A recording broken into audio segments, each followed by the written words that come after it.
I do this every year, folks. We deal with narratives here. I mean, we're not really X's and O's. We have a lot of analysts come on and tell you what they see on film, what this matchup means. We had Brian Baldinger yesterday. We've had Dan Orlovsky on the program, Louis Riddick, Kurt Warner, a lot of the all 22 folks that you may follow on Twitter and whatnot. We're more of a narrative program here. And I like to front load for you what you're going to be hearing. I like to make you smarter. I think you're about to hear a lot of what I'm about to tell you. Every year I give you a list of the top storylines of the upcoming big game. And last couple of years I've been doing it in a form of power rankings. It is now time for my power rankings of the top 10 storylines of the upcoming big game, brought to you by our friends at Subway. This is mine. Power rankings. There are many like it, but this one is mine. Power rankings. All right, those are your power rankings presented by Subway. Here we go. The top storylines of the upcoming big game in Las Vegas, Nevada. Number 10 on this list. It's quite simple. You're going to be hearing a lot about this.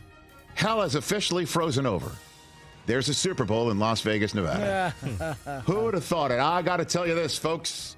Never thought we'd ever see the National Football League say, we're going to Las Vegas and we are bringing not just the draft, but that's just going to be a dry run for a Super Bowl in Las Vegas.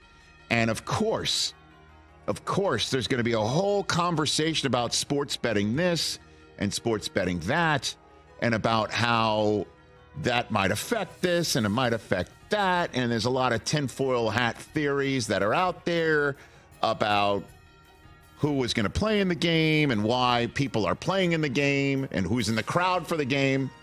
That's going to be a long conversation that we're going to hear all next week. That's the number 10 storyline for the big game. Number 9 is the 49ers offensive superstars, because much has been made about who's not catching the ball for Kansas City, and much has been made about who is quarterbacking and playing tight end for Kansas City. But the Niners have quite the quintet of individuals, and I am including Brock Purdy. They've got not one but 2 MVP candidates, and guess who doesn't have a single MVP candidate? The defending Super Bowl champs. Yeah.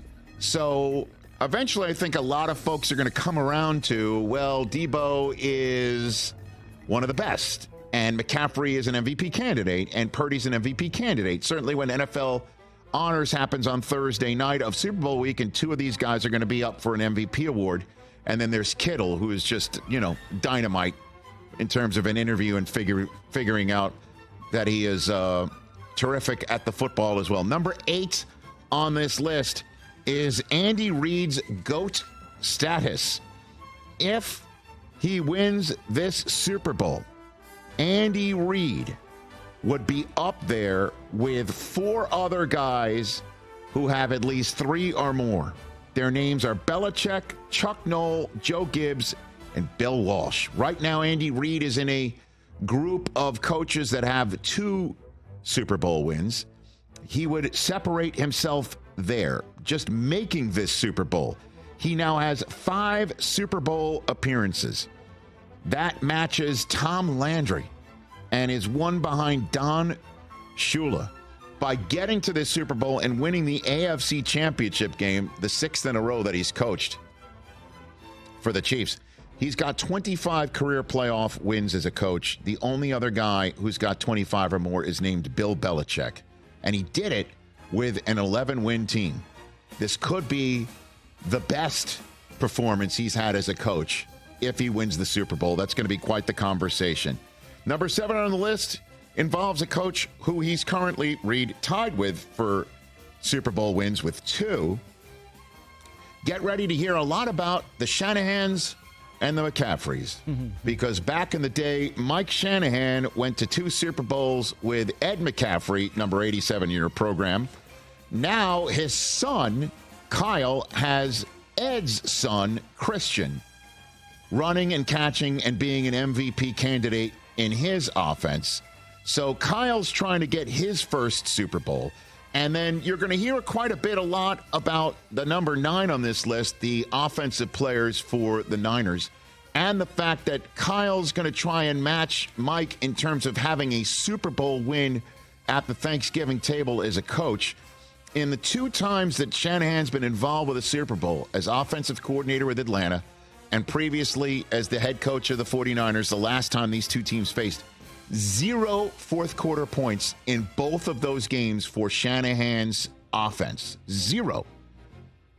And Christian McCaffrey, as we know, was a kid roaming around the field. Look at this boy. Wow. Running around the field in his daddy's jersey when the confetti was on the ground when Shanahan and McCaffrey won 2. That is a cool photo. In a row, as we all know. And, you know, the Chiefs are trying to do what Shanahan and McCaffrey's dads did, which is do the whole back-to-back thing, and now the sons are trying to prevent the Chiefs from matching. It's just a lot of family stuff you're going to be hearing next week, certainly since it was all about the Kelces last year.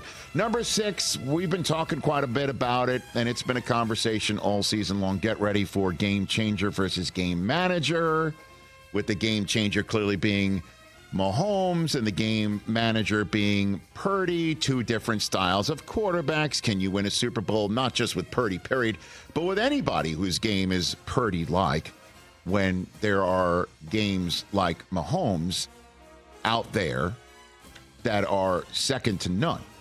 So get ready for this whole thing happening. And then number 5 on the list, as we start moving into the territory of the obvious, anything Brock Purdy, name it. His way of getting into the league and how he was overlooked even in his home state of Arizona, and he had to go to Iowa State, and he was Mr. Irrelevant, and he wound up being the starter only because of injury, just like Tom Brady, and everything about his personal life and the fact that he looks like when he was strolling into work the other day for the NFC Championship game, somebody tweeted out that he looked like a dad that showed up to the airport 5 hours early to make sure they didn't miss the flight, you know, like that sort of stuff. Get ready for that.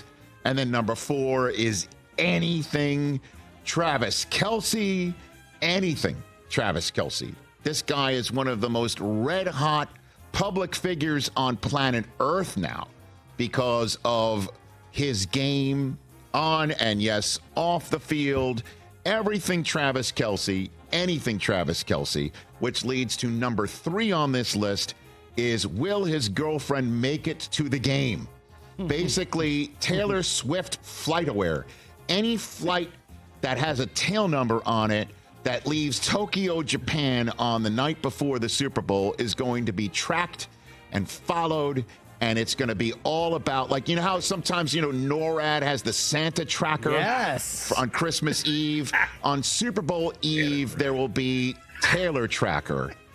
And the question about, can she make it? Is she going to make it? Yeah. You know, what's going on with her tour and all of that stuff. That's number 3. Number 2 is the talk of the Chiefs dynasty and where they rank if they win and if they lose. I'll use the word schmohawk in our media. There will be a topic bar. Do the Chiefs need to win to be considered a dynasty? That's going to happen at some point when people are bored. Hold on. I don't know if there's any odds in the town that we're going to that you could bet who is the person in our business or the show in our business. They're a dynasty. We are seeing a dynastic team. Can they be beaten in the Super Bowl? Absolutely. Would that mean that they're not a dynasty? No chance. No chance at all. Don't even be that guy, Chris. Don't even go in that direction. Do they need to win in order to be considered a dynasty? 4? Is that a dynasty? Well, guess what? 0 out of 4. The Bills were a dynasty back in the day. Ooh, it's not hot. Number 1 on the list is a very Brady Patrick Mahomes. It's going to be all about Mahomes, anything about Mahomes, and how great he's already been through age 28. We've been talking about that for a couple of days now. and how he's had a better career at this point of his NFL tenure at age 28 than Brady did. And then the only way for him to get the number, look at that shot of Brady on the left, 7 rings. The only way for him to even still get in the realm is to do what Brady did through age 28, which is win 3 out of 4. And he has a chance to do that. And if he does it, does he have a chance to catch Brady at some point in a post-game press conference? If he wins here, I think someone will ask him how long he intends to play, just in terms of getting ahead of this conversation. These are all my predictions for you. Those are my power rankings for the top storylines of the big game in Las Vegas, Nevada.